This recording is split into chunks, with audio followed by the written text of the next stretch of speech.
Welcome to the All Booked podcast, where librarians Ashley, Justin, Brittin, and Rosa talk about what they're reading and adding to each other's TBR list. All right, welcome back to All Book Club. We are your Ridgewood Public Library librarians, and we are back. This podcast is set to drop August 7th. We are in our 4th season, episode 10. Brittin, take it away. Okay, so I have notes. I am talking about Live Your Best Lie, which is Jessie Weaver's debut. Highly recommend this one. It was a lot of fun.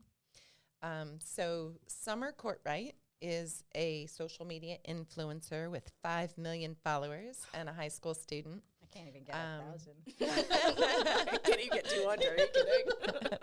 But go on. So there's some other characters, but 4 other main characters. Summer's best friend, Grace, who is a scholarship student at their ritzy private school and is, when the book starts, trying to recover from making Summer mad. We don't really know what happened, but Summer's mad. Then Summer's ex-boyfriend and Grace's lifelong friend, Adam. Summer's former roommate, Lainey, who is trying to get a letter of recommendation from Summer's father, who's a bigwig in the movie industry. And then Summer's stalker / wannabe, Cora. Okay. All right? So Summer's having a Halloween party. She's live streaming the party to all 5 million followers, and she's planning to also announce she's got a tell-all book that's dropping soon. Very exciting. All of our other characters are there. And it turns out it's a murder mystery party. Very cool. Until she ends up dead. Oh, my gosh. Not so cool. So, not so cool. Right. So anyway, it turns into a very similar to One of Us is Lying. Okay. There's these loosely related people who all attend a school who somebody did it. You know, there's reasons why these guys are all the suspects. And then you get into, do they work together to solve it? Do they turn on each other? And in addition, Summer's got some pre-scheduled posts on her social media and some that were clearly not pre-scheduled that are highlighting who could be the suspect and why. And of course, she's got 5 million followers. And so it was very cool with, they had sort of transcripts, and you could read some of the comments too on the people saying, "Oh, it was definitely that Cora girl," you know, she blah, blah, which I found pretty cool.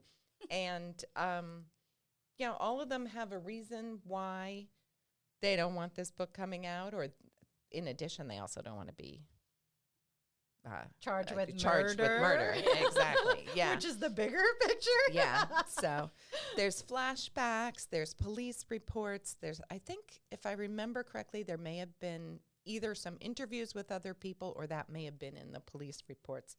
And there's clues dropping throughout, so you have to pay attention. I very much enjoyed it. There's a spin-off book. Nice. Now I've forgotten the title. Live Your Best Lie is the title of this one. I think the next one may have been Lie Until It's True, but I can't be sure of that. I don't know. Jessie Weaver. So highly recommend it. This is really dating me, but do you remember, the Halloween You can go ahead and date yourself. Just don't date me. I mean, I just don't need to be outed for how old I am here. The Halloween movies. There was one called Resurrection. Terrible movie. Awful. Yeah. With Tyra Banks and Busta Rhymes. Similar premise. Where they're shooting a reality show, not producing a book. But where it's supposed to be in Michael Myers' house. And then it's supposed to be like all these set up pranks and scams and stuff like that, only to find out that Michael Myers is in the house because he didn't die 4 movies before. The phone call is coming from inside the house. But they're texting, and it's literally like watching someone type in Excel. So it's like you see him like he's behind you. And it's the most ridiculous thing. But all right, well, this book is better. Probably better. I've never seen that movie, but I can tell you this this book is bad. If you like bad movies, that's a good one to go right. to. But the right. entire time that you were giving the description, I was like, this reminds me of that stupid movie. Yeah, so sorry. That's all right. I think you should go next. Oh, man. You opened the door for that one. All right. Well, yeah, that's true because we're talking horror a little bit. Yeah. So I read Under This Red Rock by Mindy McGinnis. And Mindy McGinnis, I feel like, comes out with really good books really quickly. I had done her other two, The Initial Insult, and I forget what the other one was, but they were based on like Poe's stories and poetry. So this one, it's not based on, but it does refer to T.S. Eliot's The Wasteland. So if that's a really good starting point for this book, really sets the tone. And the main character, Neely, in this book does meet a cat that she names T.S. for T.S. Eliot. So some just a little background snippet there. But this book was fantastic. And what's nice about Mindy McGinnis is her tone really shifts, and you take the book way more seriously as the tone shifts. So at the beginning, you feel kind of like the character is struggling, but there's almost like a lightheartedness to it, where she sprinkles in some comedy and stuff like that, and then it turns and it's super dark, and you're like, ooh, there's no more laughter. Oh no! But this was really pretty phenomenal. So Neely is our main character. She lives with her grandparents, and her background, she has a very dark background. So when she was little, her mother was involved in a car accident with her and her brother in the back seat. She was dead in the car while she and her brother were still alive, waiting for somebody to come and find them. Oh, so you have that trauma. Father's not in the picture, and her brother has a lot of deals with a lot of depression. So he winds up, when they're older, actually dying by suicide. So then you have Neely, who is dealing with a very dark past from her mother passing away, dealing with the death of her brother, and she's just trying to survive. Then you find out that she's not okay at all. She's really very disturbed. You don't say. Yeah, so understandably so. She's very disturbed. But she has, she hears voices. So she doesn't see things, at least not yet. Her brother had visual hallucinations. She just has auditory hallucinations at first. So she, for example, she will be like sitting in her room and she'll hear somebody mocking her from the closet. And she'll respond to them, be like, oh, not today, I don't have time for you. And he'll respond to her, but there's no one there. Oh my gosh. She talks about when she was a kid going to birthday parties and playing hide and seek and being like, shh, everybody quiet, they're going to hear you. Only to find that she was by herself and kids found her because she was saying to be quiet. So she's surrounded by these hallucinations. Then she doesn't tell her grandparents. Her grandparents think that she's maybe a little quiet, maybe a little, reserved, but they don't know just how quote unquote crazy she actually is. So she's trying to put a lid on it.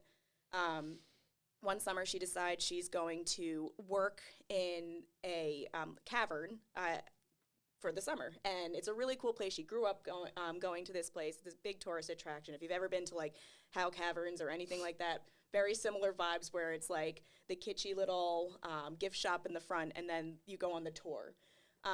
It's run by teenagers, so to give you an idea, it's very accurate to that. And there's also a zip line outside and stuff, so it's a summer attraction. So she decides she wants to help with the tours. The reason why she wants to help with the tours is beneath the cave, in the cave, is the only place where she doesn't hear voices. That's it. So she really thrives there. It's like her moment of peace. She works with a couple. She's making friends with people, but there's definitely your cliques and stuff like that. But she meets this one girl who winds up being like the head of everything. And there is definitely some feelings blooming between the two of them. And but her friend, I can't remember what her name is now, Mila. So Mila is the head of, she's, everybody loves Mila. And Mila's a very likable character when you first meet her. She's very charismatic. And she puts I like that little when you first meet her. yeah, sorry, a Foreshadowing. little foreshadowing for you. She's really fantastic, and Neely and Mila really hit it off. And one night they're having like a staff party, and Neely really wants to like fit in, so she brings her brother's pot, like that, and then she's gonna give it away, but she doesn't partake because she knows like this is probably not good for me. But then pressure builds up, and she does partake. And as you expect, she ends up hallucinating tenfold. I'm sure. And now she starts to see things. She have antlers. So she starts to see things as well as hear things. Oh, poor girl. Yeah, so she's really struggling. But so then Mila says, I want to show you this part of the cavern that we don't take on the tour. So she takes her into the cavern, and, things get a little spicy. Ooh. But then the next morning, Neely wakes up to where she thought she was with Mila in her room. Mila's gone. So Don't no spoilers, but I have an idea of what happened. don't do the part of the tour that's not available No. to everybody. Don't do that. Don't do No. it. Don't do it. no, It's but like when they run back into the house, like, what are you doing? yeah, Right. exactly. So Neely, one of her hallucinations is an explorer, a female explorer who went to that part of the cave and carved her name. And that was part of why Mila wanted to show her, like, there's more to this place than what we show. Right. So Neely now she starts to see this person from 100 years ago, and like that's in her, and she's also not convincing her that she's innocent. And Neely's like, no, I know I didn't do anything, like, but you don't, as the reader, you don't trust her. You don't trust all the people who are also at this party, but you also have no idea what happened. So it is pretty phenomenal. I'm gonna end it there because there's a lot of twists and turns that happen right at that point, because that's like halfway through the book, and then the last half you're like, whoa, because it really spirals from there. But it's just phenomenal. It's so good. I like Mindy McGinnis. Like, I feel like she's a pretty strong writer. Yeah, She's pretty good with the twists. This was good. It is not overly a happy ending, but it's the ending that you want, Okay. All right. I think. Is this her best yet, or? Ooh. In all fairness, I've only read like maybe 2 of hers. So I read the last laugh and the initial insult, and then I read a long stretch of Bad Days, You said and you then really this liked one. that one, I did like that one. This one's my favorite so far, though I did love the last laugh. I thought that was really good, but this See, one's my I stopped favorite. reading whichever one. May have been the initial insult because I couldn't remember the Poe. That one was that was the Cask of Amontillado, Right. and so that good. one. I couldn't remember enough Yeah. of. It had a bit of the cat too, like the black cat. Yeah. So I was like, I got to go read that. What is it? It's a short it's a story, story. yeah, It's yeah. not a Yeah. poem. But I had to go read that before I read this because I know I'm missing things, This and then I one, never got around to you it. don't. I would recommend you read The Yeah. Wasteland just because it's a good. It's great, Right. but T.S. you Eliot. do not need to read it for this. This is a fantastic story as it is. All right, I'm just going to go read T.S. Eliot anyway. Just because I can. All right, well, to change gears, I'm going to bring it back to the lighter side. I read 6 More Months of June by Daisy Garrison, and I believe this is her romantic debut in YA. It's exactly what you imagined from the title, what it is. It's honestly, the main story is about Mina and Cap, and they are 2 best friends with a very unlikely friendship that blossomed out of nowhere, since they were kind of stuck together in third grade as reading partners. And from then, it was like such a big change. So anyways, let me start up from the beginning. They're in their senior year. Mina is just this incredible young woman who's just a genius. Like, that's the word they describe her. She's a genius. She's a misfit. Like, she just likes to sit and read and be by herself. She is living with her single mom. The dad, unfortunately, passes away. And they live in a cul-de-sac across the street from Kaplan, who is just your golden boy. Everybody loves him. He's the class clown. He's going to be prom king. He's everything. But because, you know, both his dad is also not in the picture, but not because he's dead. He's just not in the picture. Single parents, they both kind of gravitated to each other. And so, like, this unlikely friendship kind of blossoms. But to his surprise, he really likes Mina a lot for her character. And it's like a confidant kind of deal. They grow up together. He has a girlfriend. She's not dating anyone. But you kind of, it's like they're both their glow up. And it's like that, you know, I hate to say trope, but like the friends to lovers trope is strong in this the third one. season of Bridgerton. Yes, coming exactly. coming at you, ladies and gentlemen. Coming in hot. But, you know, I didn't want to like this book only because it had every element in it that was just so predictable. Like, you're going to have the girlfriend that's, like, kind of low-key jealous, but, like, she's actually pretty cool, and you kind of want to hang out with her. Then you have the weird, like, quirky best friend guy that is now interested in Mina, and, like, all of a sudden, oh, Cap, you can't have her. Right. She's mine. Like, excuse me, sir, you did not lay your claim on anything. So it's that kind of story.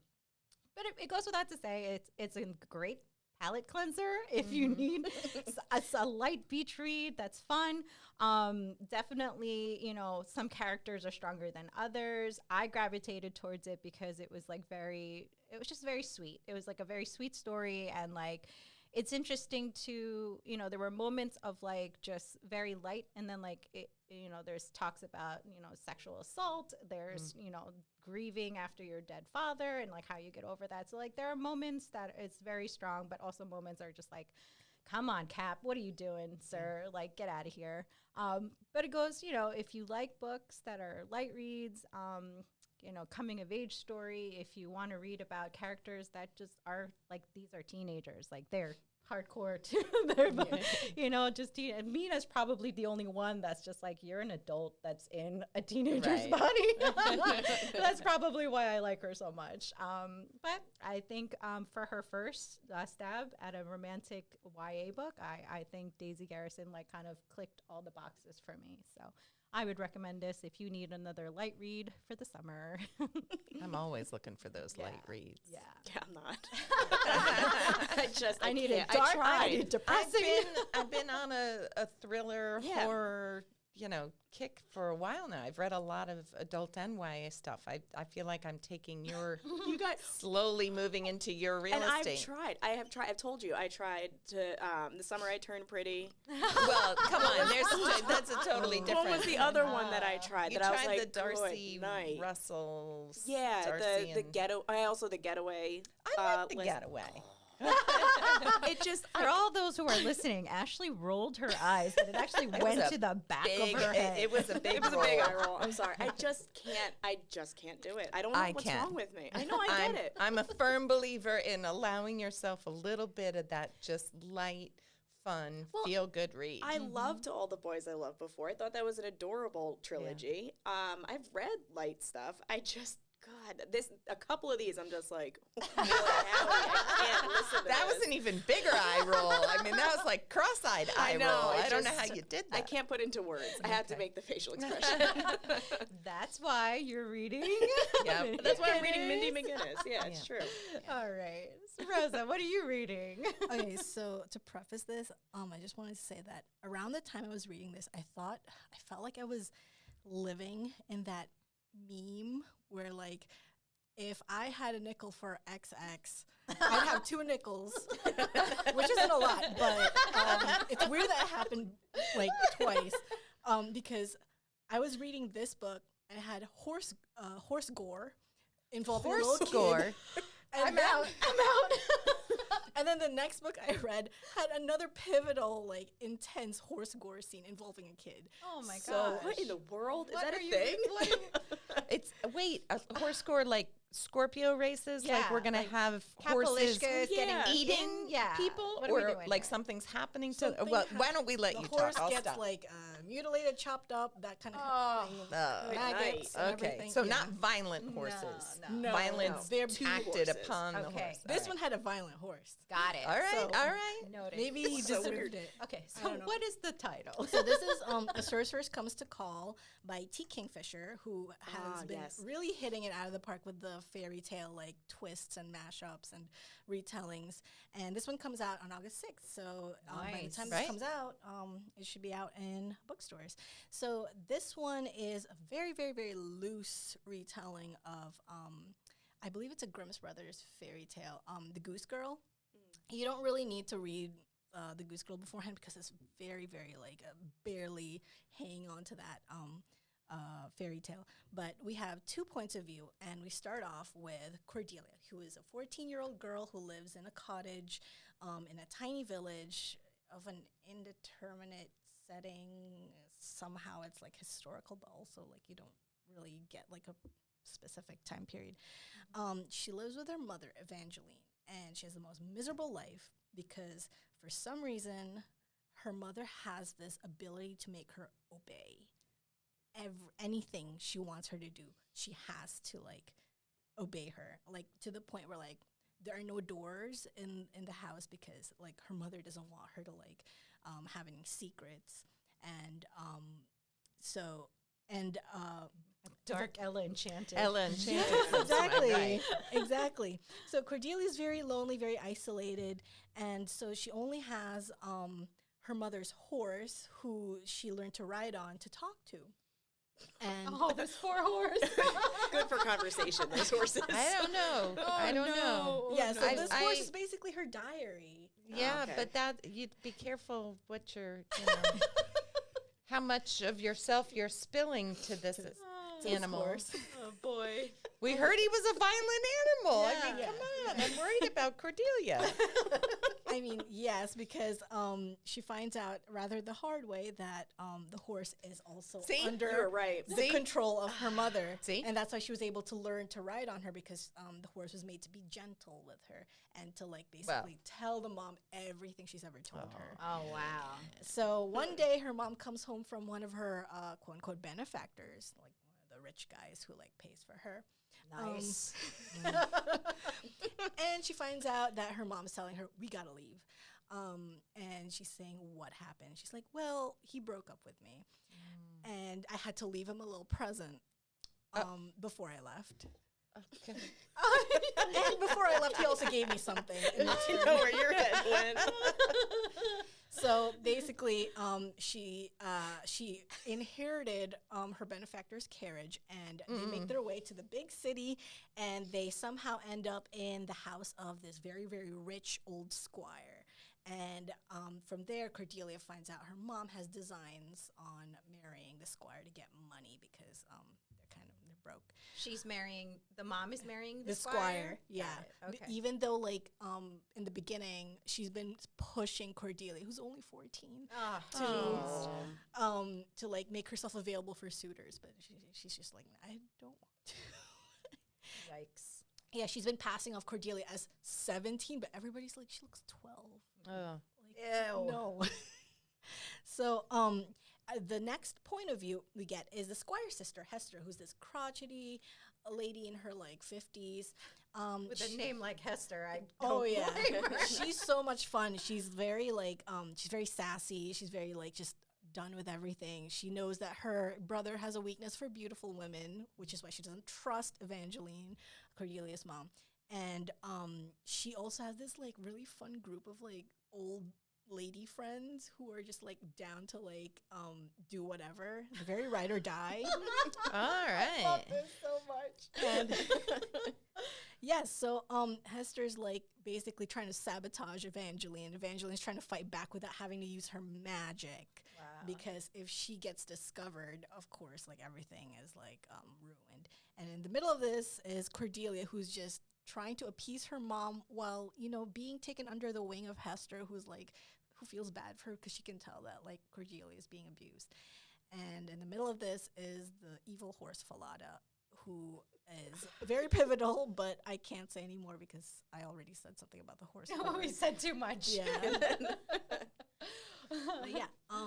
yeah, so basically a tug of war between two women and a little girl, and I just wanted to say because like this really would appeal to like readers of like a big like range of ages because you have Hester and then you have Cordelia, and it's also nice to see like a fantasy where like the protagonist isn't like a teenager who has to save the world because we're like the older women who are the chosen ones who get like the call to adventure, who have like this epic love story. Like that's where you get with Hester. So yeah. Where are Claire they? Pooley just released How to Age Disgracefully. Speaking of the older women, and she was saying, I heard a interview, I read an interview, I guess, where she was saying that was her thing. She's like, what happened to the middle-aged women who can get out there and kick some tush? Yes. You know? Like, why do they all have to Calling be someone's mom? Or be the wise like mentor. Right. So All right, writers, take some notes. Yeah, seriously. All right, well, there you have it, folks, for our reads. We got a little murder mystery, a little murder mystery. psychological thrillers, a light summer read, and just a fantasy with a horse. Torture.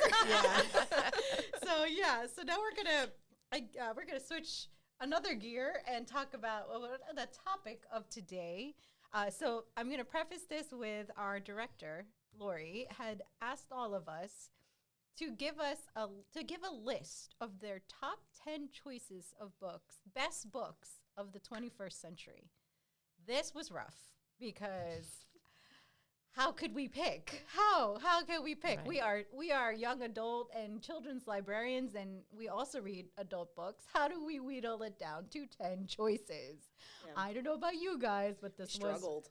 hard. It was hard that I had to make 2 lists. well, that's because I went and said, forget it, I can't do one. Yeah, it was the ultimate Sophie's choice for librarians everywhere. We could not pick one, and they're all our babies. So I guess I'm asking, how did you guys decide? What are your criterias for what made your books make it to the list or last on the list? Because I had several edits on mine. Yeah. Several. Well, and I think it was interesting because we had one Google sheet that all of us were putting our picks on. So I could hear from the other room, I think it was Olivia, go, oh, fangirl, that's a good one. Like I put something down and, you're seeing other people add to their list and you're like, oh, I didn't think of that one. And Right. so that also made it interesting. That's hard. Well, it's hard too because I think choosing a best book for you is very different than choosing a best book. Yeah. Right. Because there's so many out there that I'm like, yeah, definitely. But I can't imagine like recommending it to somebody, being like, no, you'll like this. Because I think the one that made me like stumped me was Goldie Moldavsky's The Mary Shelley Club. I love that book because it's about a group of kids who they love horror, they watch horror movies, they read horror, they all meet and talk about it, and then they like pull pranks on one another, and then the prank goes too far, and then then you realize it's almost like a cult following that they have to commit murder in order to be a part of this club. Oof. Super good book. Wouldn't hand it to somebody because it's like it was kind of like it was a very quick, easy read. It didn't have a whole lot to think about, and I think that when I'm trying to come up with books that are the best books, it gives you something to think about and to chew on, and to like you revisit it just in your daily thoughts. That was not just like that's a good book. That was one of my things was the books that really stick with you. Yeah. It may not be the best written book, but either because of when you read it or because of a character or because of a connection, like what you're saying, or, some twist or something. But the same thing, like I remember I had put Codename Verity and I put it on my list. I had put that down on the staff picks. And one of my son's friends' fathers was in the library picking up books. And he's like, oh, I grabbed Codename Verity. And I went, ooh. And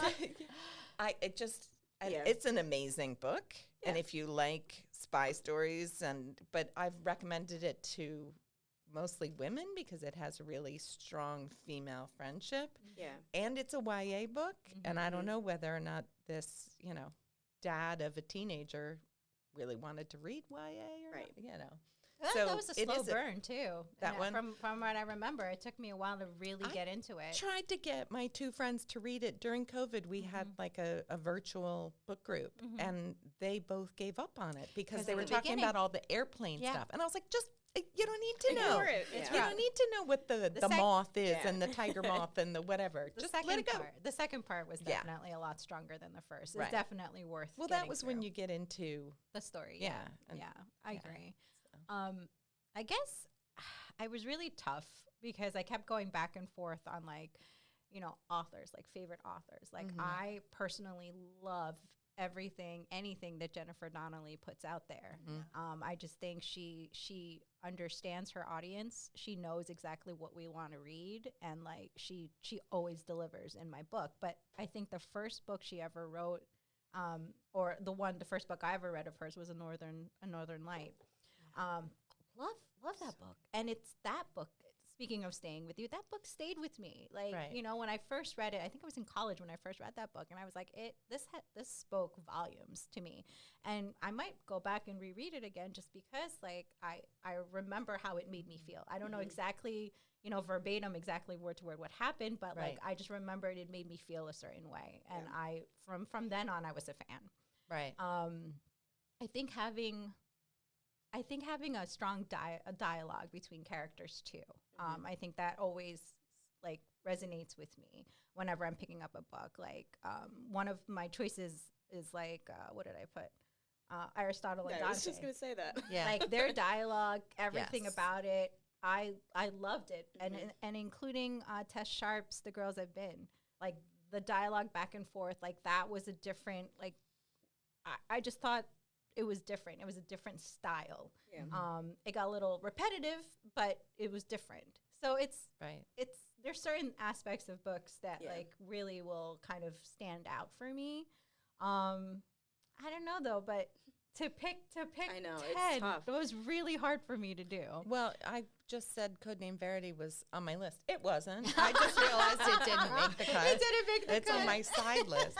Well, there are so many factors to consider too. Like you were saying, you think about your favorite authors, and then it's easy to pick your favorite book from your favorite Right. author. Right. But then to say like, well, this is the best book of all of them, it Yeah. makes it really hard because I'm looking at my list right now, and I have the Southern Book Club's Guide to Slaying Vampires. That was a ridiculous So- book, but I had so much fun listening Right. to that. Yeah. That like.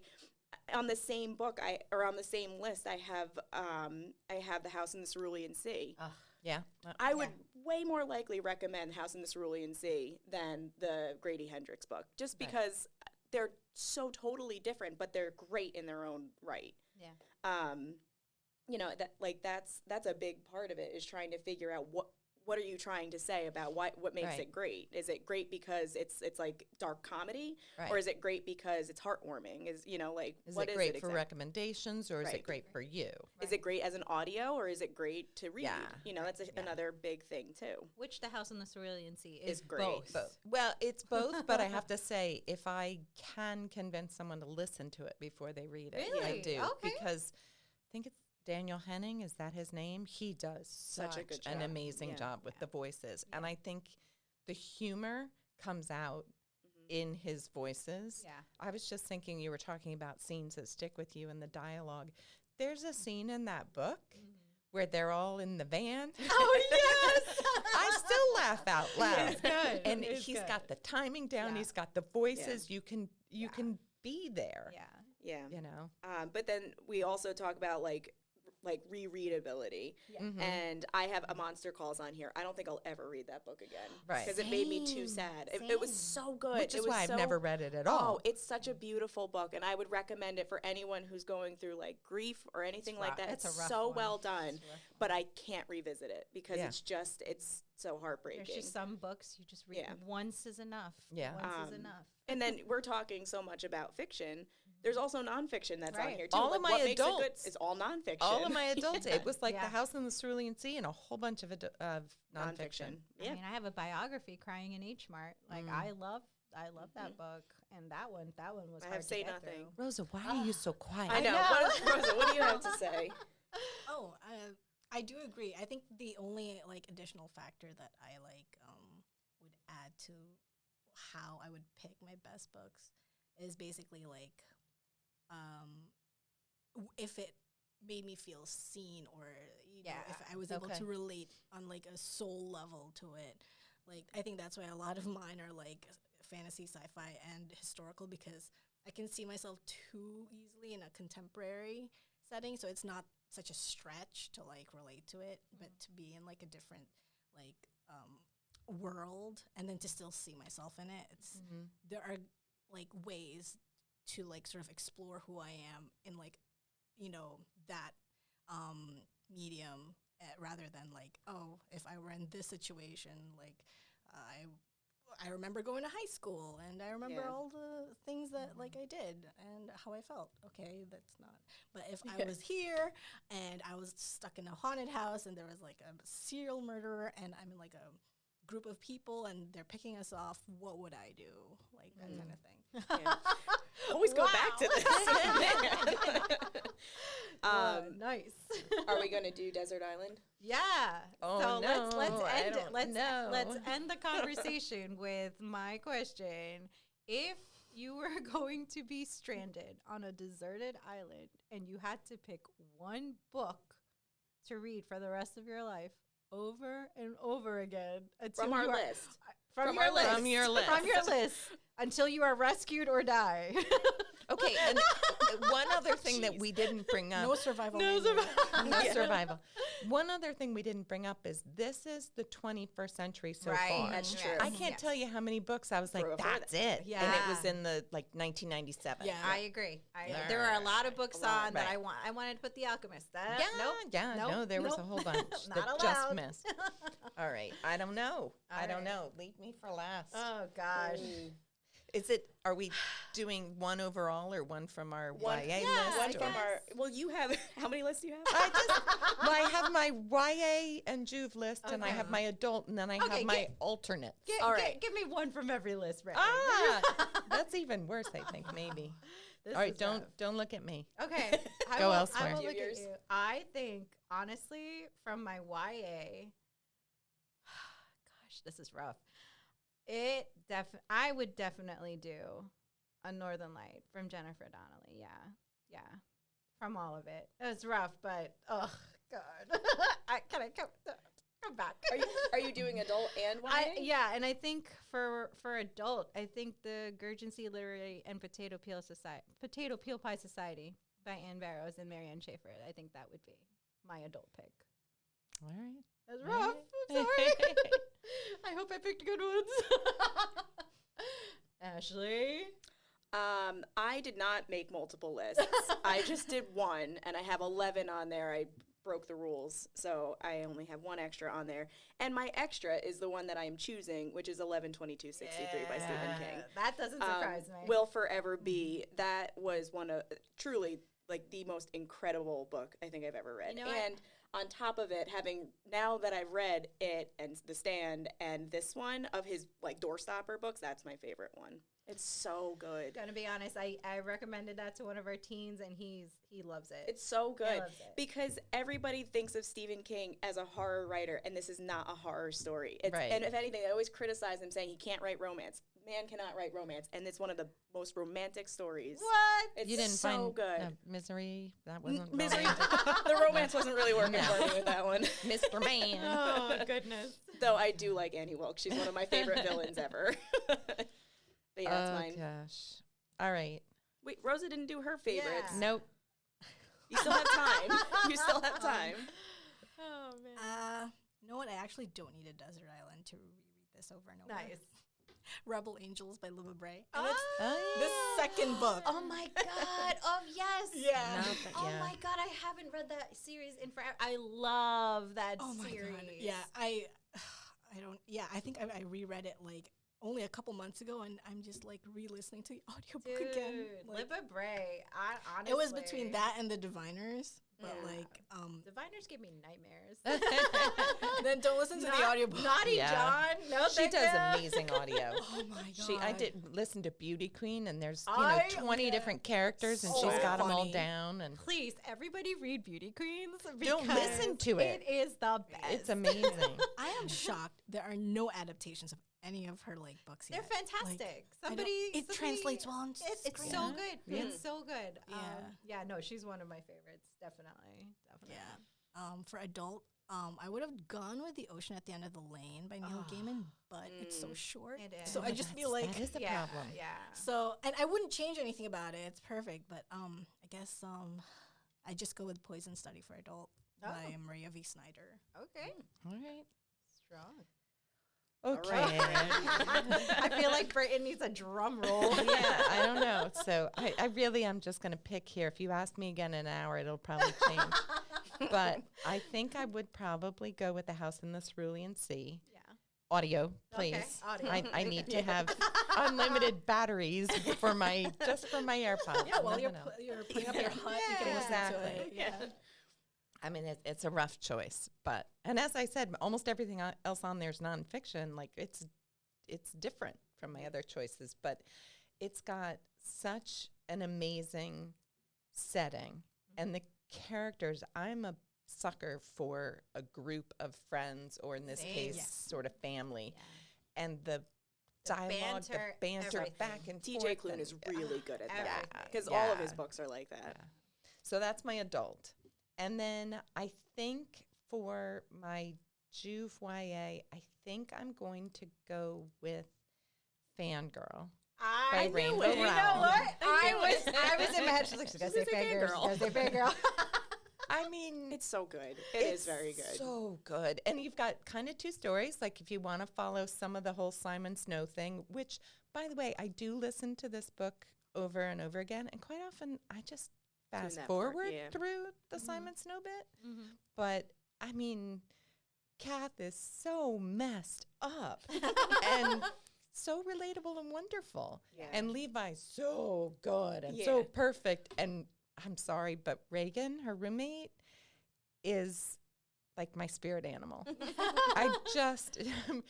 I was just re-listening to it, and we got to the part where she was like, "Oh, I was being mean to him," and she's like, "I thought you were just mean.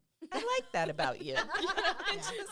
She's just so awesome. Oh So, man. yeah. That's rough, but I'm glad you did it. You It's did also a big book. It It is big. I mean, yeah. I would choose Heartstopper, but graphic novel, and then and we're done. And Yeah. that'd be hard to read again every day. That's Yeah. true. Well, there you have it, folks. Hopefully, we've convinced you to read all of the books. So we have a lot. My TBR list Yeah. is quadrupled. Mine just grew. This I'm going to past read week. McGinnis now. I don't know where these lists are going to be, but it is a staff-wide Yes. conversation. So I think all of our lists will be posted somewhere, either on our website or something in the Well, future. I think we so- need to do in the youth services Yeah. Instagram. We're definitely. We'll post it for you. Looking at so. you over there, Olivia. Olivia, what book would you pick? Oh, Sorry to put you Ooh, on the but spot. give her a On the microphone. spot. Come on, Olivia. She did celebrate when I said fangirl. I got a did. whoop whoop Fangirl whoop. was on mine too. I don't know. Oh. Want to see your list? I have your list right here. The only one that I can think of is Olivia, the children's book by Which is a Isabel good Clarke. one. And like it's But that would be unbiased. hard to reread on a Yeah, desert every island, though. day. Yeah. I mean, if I could have the whole Elephant and Piggy series, I'd probably go with that one. Oh, But Elephant you'd and need the Piggy's whole so series. clutch. Oh, what did I even? Oh goodness. Okay, I'm pulling up my list. I had it. Oh, did you? Oh, Yeah. man. It's okay. It's all good.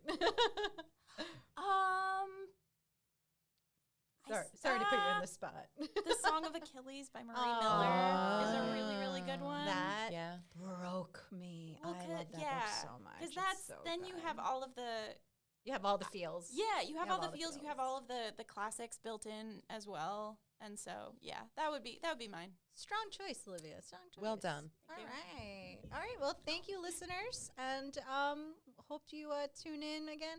I think we're taking a little break, and then we'll be back in September. Cool. All right. Thanks, everyone. Bye. Bye. The All Booked podcast is written, directed, and hosted by Justin, Rosa, Ashley, and Brittin, and produced and edited by Olivia Esteban. All Booked is produced by the Ridgewood Public Library. Please consider subscribing and sharing with friends, and follow us on Facebook. You can find links to the books we talked about today in the description. Thanks for listening, and keep reading.